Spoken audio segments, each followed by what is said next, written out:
We often hear that global Saphyr adoption is something that's going to be happening. Today I want to go over, is this tangible and is this a little bit fanciful? Is this just what the company wants us to believe? So we're going to go over some concrete things that the company will be doing in the next 4 or 5 months. Probably before then. Some of these are already happening right now. Some of them maybe already have happened to a degree. Some of them, they are going to be doing this stuff. And this is specifically what's going to help drive global adoption of Saphyr, word for word, quote from the company. I also want to take advantage today. There's no crazy news. We are going to go over the ESHG tweets, some stuff, there's some new news that's going on there.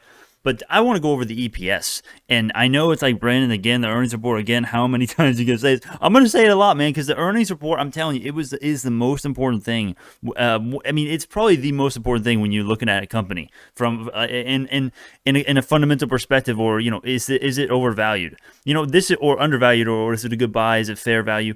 The earnings was immensely important. This was something that the investors looked at and said, we think the company is valued less after what we just saw.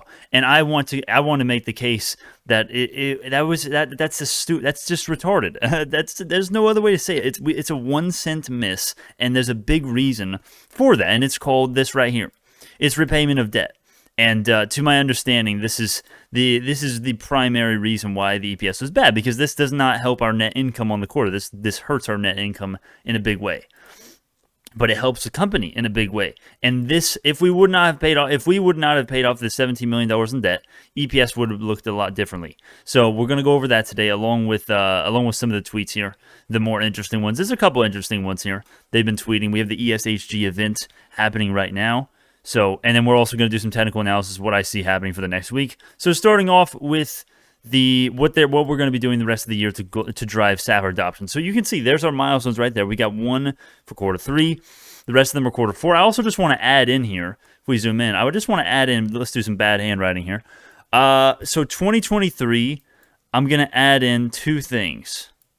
So number 1, obviously you can read these right now. That's all the things that the company's doing to drive Saphyr sales. But by 2023, we're also reducing our costs from $500-ish per genome, the fee that you have to pay per genome when you analyze it with Saphyr. We're reducing it from $500 to $100. You may be thinking, even if you don't understand what I'm talking about, $500 to $100, that's huge. That is very huge. If you're a Saphyr customer, if you're someone in the genetic field, in the cytogenetics realm, dude, that is a huge decrease in price. You got to be wondering, if you're one of these institutions, if you want to switch over to the Saphyr right now, also once this change happens, because that makes this so much more cheap, especially if you're doing high volume. That's huge. Also in 2023, you know what else we have? We have that. So the price decrease we also have the Saphyr 2.0.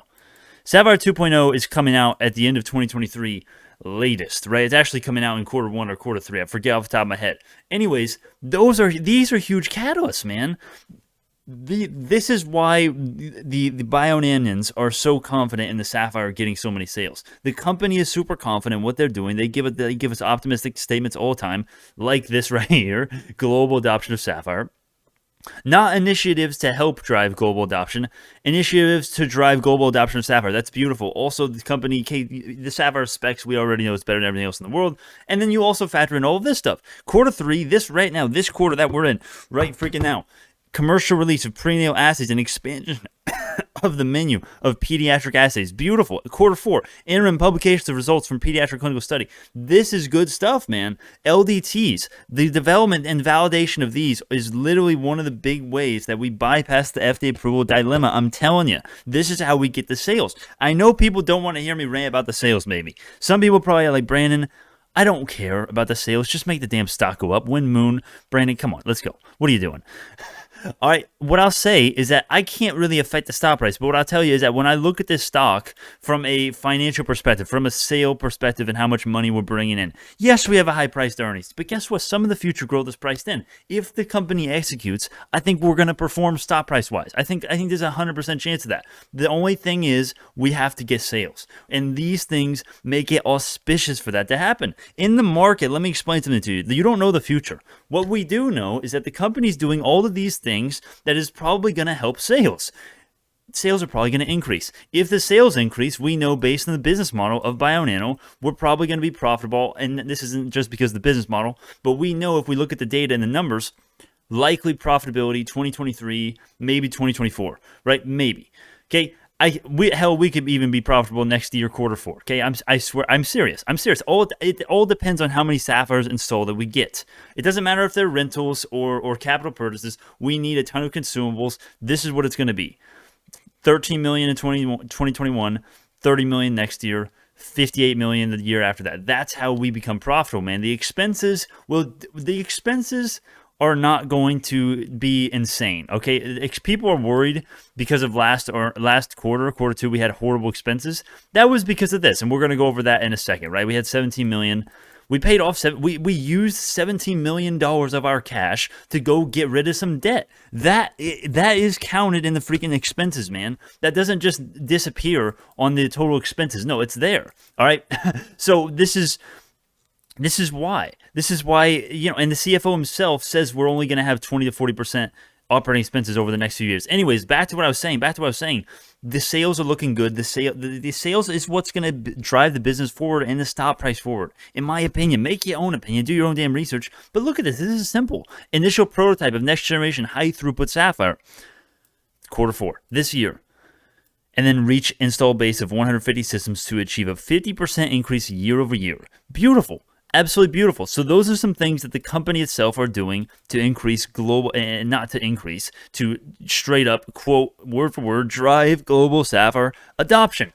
If that doesn't get you a little bit excited for the future, I don't know what will, my friends. Next point.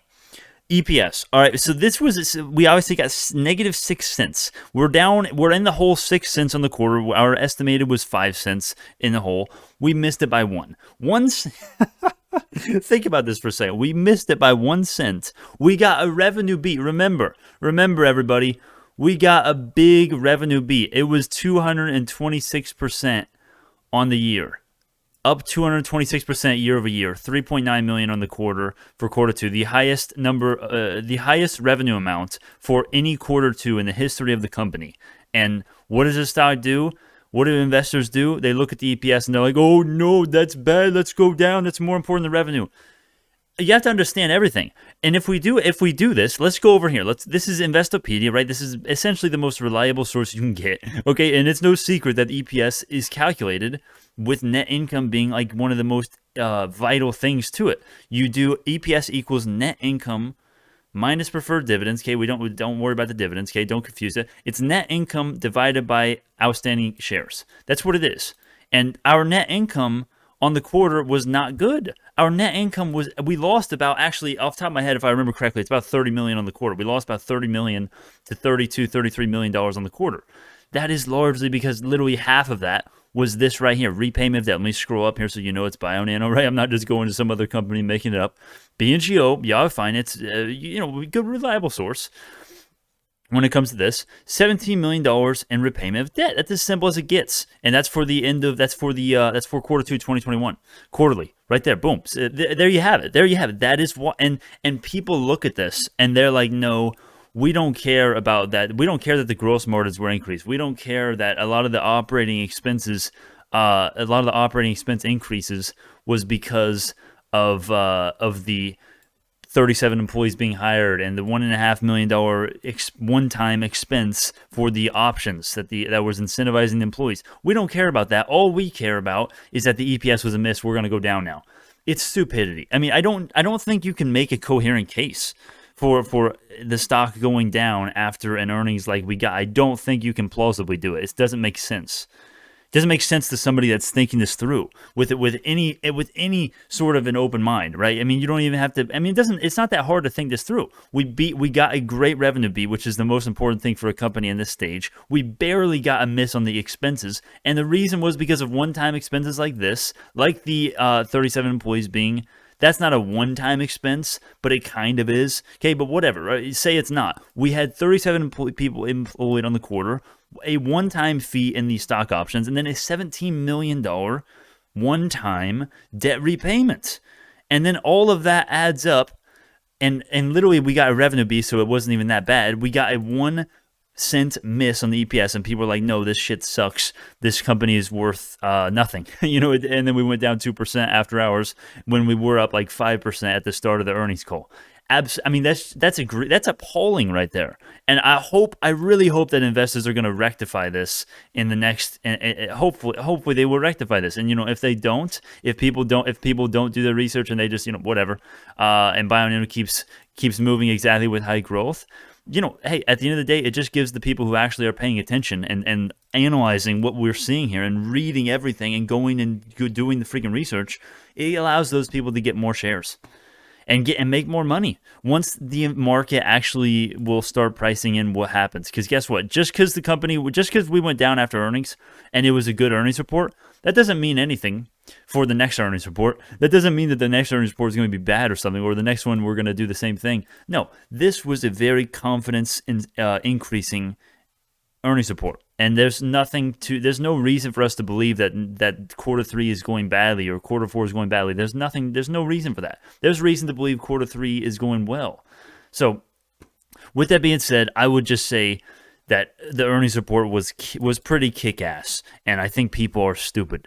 That's what I will leave you with there. Okay, so now I showed you this. There's your EPS formula. There's your repayment of debts. And then I don't know why I pulled that up. Okay, and then this is a distributor of Saphyr. I haven't actually seen this before. The Trio Lab. This was cool. I thought I would mention this. It's just another person that's selling Saphyrs, and they're working with Bionano, obviously. So this is cool. I like how they say optical genome mapping. This is translated from some other language. That's why it says micing. Saphyr is much easier and faster than handmade analyses. The device visualizes the results in a clear format, and the interpretation does not depend on the person performing the analysis. We're better in every way. And the more people, and I know you guys are like, oh, Brandon, really? Why does this shit matter? You show us this stuff every day. It matters because, in a way, the more people that see that the Saphyr is better, and the more people that say it's better, the more people that are going to believe it.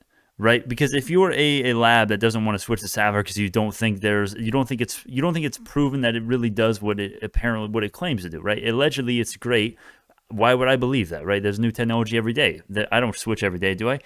Okay, the more people that say this, the more likely they are to switch. The more awareness we have, the more exposure, the more people that know about the Saphyr and the stuff that we can do. So I think it's good to see. Obviously, I don't know if this is like super recently that these guys started doing it, but it's still good to see.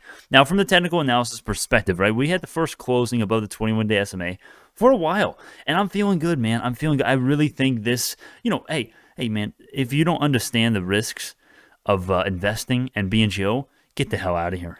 Get out of here right now. I'm going to save you some time. Get out of here right now. But I'll say if high growth is going to do anything for us today, or not today, this week, I think this could be the week. I think it could, and I think we're going to be streaming a couple times next week, hopefully, at least once, hopefully.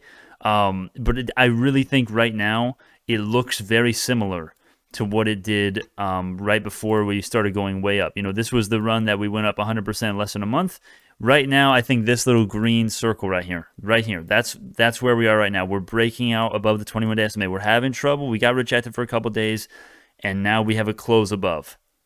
I think this may be the time. I don't know. We'll see. But fundamentally, there's only one way we can go. But, high growth, the markets, we can certainly go down more. We can certainly set a lower low and test 430 if the markets crash or if high growth does shitty. Sure. But fundamentally, this is not a stock I'm going to risk not holding because I'm holding this for years. That's as simple as it gets, man. I believe in the company. I don't want to miss the chance to make a ton of money on the way up with this stock. Okay, so with that being said, thank you so much. This is not financial advice. There's the portfolio holding 100% of my portfolio is BNGO, besides UVSY, which is just an insurance play. And with that being said, man, thank you so much. Feel free to check out Newsweed in the description, YouTube channel, and website there. I will see y'all in the next one.